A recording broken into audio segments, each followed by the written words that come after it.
News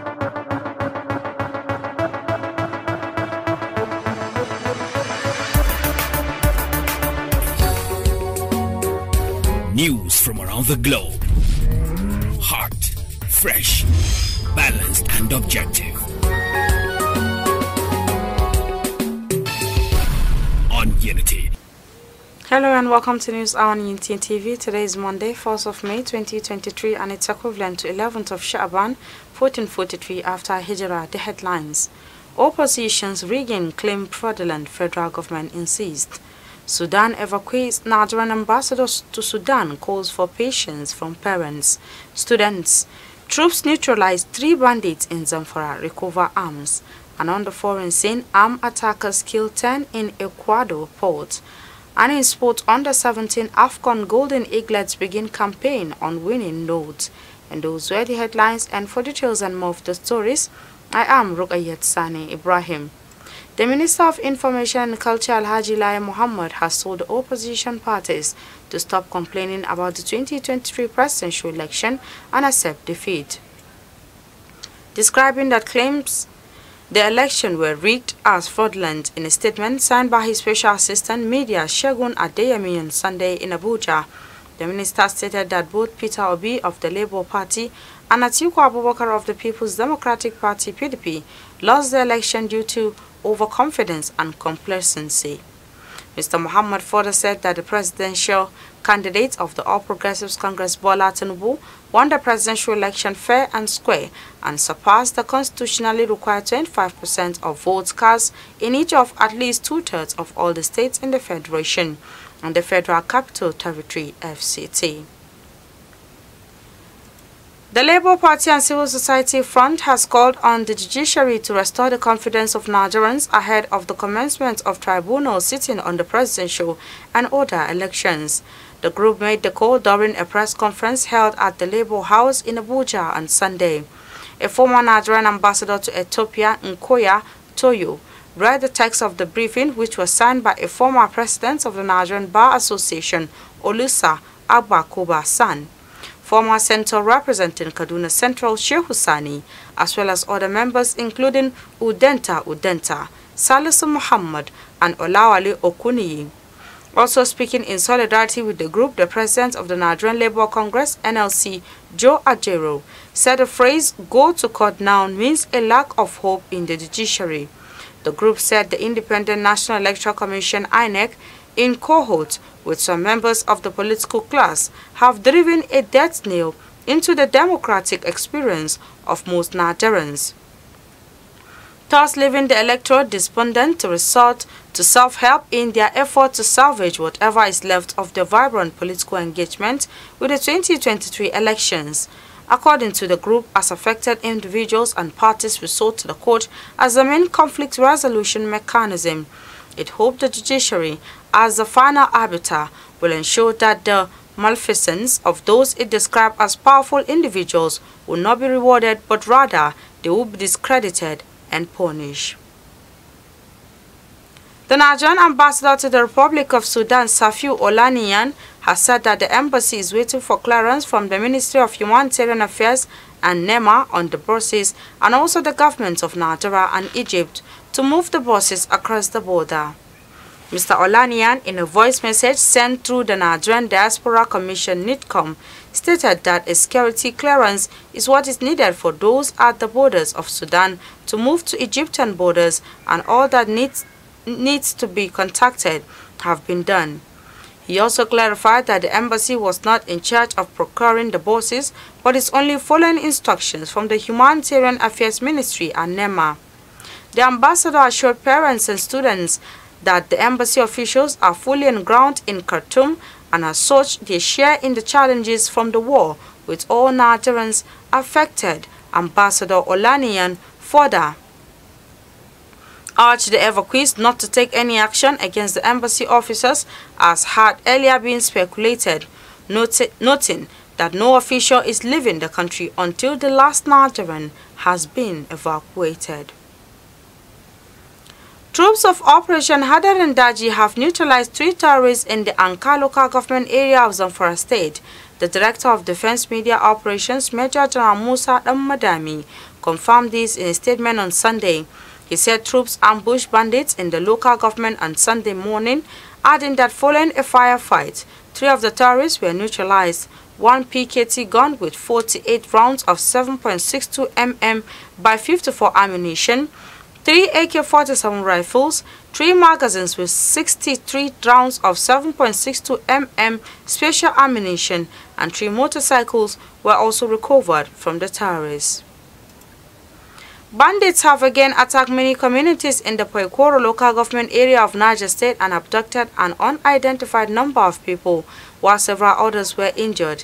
The incident occurred at about 2 p.m. on Friday afternoon and Saturday morning, where gunmen suddenly attacked the villages of Esan, Kayatarwa, Wuda, Loitapi, among others in the area. According to reports, the bandits, who operated for several hours without challenge, carted away cattle, motorcycle, cash, destroyed houses in the affected communities, rendering them homeless. When contacted, the Niger State Police Command spokesman DSP Wasiu Abiodun said he would get the details of the incident and revert, but he was yet to do so as of the time of filing this particular report. The Central Bank of Nigeria (CBN) has dismissed reports that it is considering the withdrawal of the redesigned 200 naira, 500 naira and 1000 naira notes from circulation. In a statement on Sunday, the Apex Bank's acting director of corporate communications, Isa Abdul Mumin, has described the report as unfounded speculation that there is no plan to phase out the 3 newly redesigned banknotes. Recall that the Apex, quote, on March 3 ordered that all 200 naira, 500 naira and 1000 naira notes remain valid till December 31, 2023, after 16 states of the Federation led by Kaduna, Kogi and Zamfara instituted a suit to challenge the legality or otherwise of the introduction of the policy. The Speaker of Plateau State House of Assembly and member representing Jos East State Constituency, Right Honorable Aboknuhu Ayuba, and the entire members of the Plateau State House of Assembly felicitate with workers in Nigeria on this year's Workers' Day celebration. Abok noted with gratitude, that Nigerian workers, particularly those in Plateau State, over the years have demonstrated sheer sacrifice, commitment and dedication to their assigned duties and are contributing immensely to the growth, stability and development of the state and the country at large. In spite of the overwhelming challenging working conditions, he assured the State Assembly workers in particular that he will continue to prioritize their welfare and will advise his successor to do same and where necessary improve upon. In a statement signed by his press secretary Bulus Atang, Abok wishes them a very peaceful and memorable celebration. The Niger Delta Development Commission (NDDC) has disclosed that it signed a Memorandum of Understanding (MOU) with a United States-based firm, Atlanta Global Resources (AGRI), to build a railway network that will connect the 9 states of the Niger Delta region. This agreement was reached at the Public-Private Partnership (PPP) Summit, which NDDC organized in Lagos on Tuesday, April 25, 2023. In a statement signed by its Director, Corporate Affairs, Ibitoye Abosede, the Commission warned that the foundational process may have been misconstrued by some persons to mean that the NDDC has signed the engineering, procurement and construction EPC contract, while appreciating the need to be seen to be accountable and transparent as it collaborates with its stakeholders in the arduous task of developing the Niger Delta region. The NDDC said all it signed at the PPP Summit was a basic MOU to commence the preliminary process of feasibility and viability of the rail project. The Kogi State Command of the Federal Road Safety Corps said a road crash claimed the lives of 2 persons while 12 others were injured on Sunday in the state. It was that the lone crash involved a Toyota Hiace bus conveying 18 persons, including the driver. The State Sector Commander Stephen Dawulong, who disclosed that the incident occurred around 3:30 a.m. at the Irepine village along Zariagi Okene Road, explained that the crash was caused by speed and a tire burst that made the vehicle to somersault. Daulung added that the injured have already been conveyed to Kekere Hospital, Kabba Junction, Zariagi, while the corpses of the dead passengers have been claimed by relations for burial. The sector commander sympathized with the families of the victims and urged drivers to avoid night journeys, speed, and the use of worn-out or expired tires. And on the foreign scene, at least 10 people were killed overnight when heavily armed assailants opened fire outside a shop in Akwai, Ecuador main port city and economic hub that is under a state of emergency due to rising drug violence. Witnesses said the gruesome attack occurred at a mechanic shop in the city's southwest as people were inside drinking and watching a soccer match on TV on Sunday.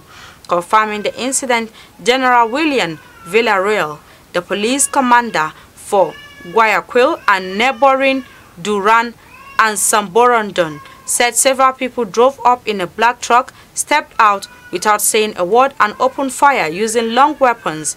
In addition to those killed, Villarreal said that 3 people were wounded, including a 5-year-old girl. He said police believe the massacre was the result of a fight between organized criminal groups, a fight for power and territory. And in sports favor, Daniel was the difference on Sunday as the Golden Eagles started their campaign at the 2023 Africa Under-17 Cup of Nations with a 1-0 victory against Zambia. The breakthrough came 14 minutes in the second half when Daniel latched on to a loose ball to drive home the long sword after lead to the Eaglets. The Eaglets will now face Morocco in their next game in the competition at the Stade Mohammed Hamloik on Wednesday. In English Premier League, however, Manchester City moved to the top as Erling Haaland equaled the competition single-season goal record, and Julian Alvarez scored a stunner to clean Sunday's 2-1 win at the Fulham. Shirye scored 34 for Blackburn in 1995 and Cole hit the same tally for Newcastle in 1994. Haaland has reached 34 Premier League goals in just 30 appearances in the competition and 50th City goal in all competitions since he signed from Borussia Dortmund last year. And with the sport news, we've come to the end of our bulletin for today. You can follow us on our social media handles at Facebook, Instagram and Twitter at Unity Radio FM TV, respectively. You can also watch us live on our YouTube channel at Unity FM TV. You can also watch us directly on your satellite decoder, Badarsat, which is being watched in about 38 countries of the world free. I am Rukayet Sani Ibrahim. Thanks for watching and enjoy the rest of our programs.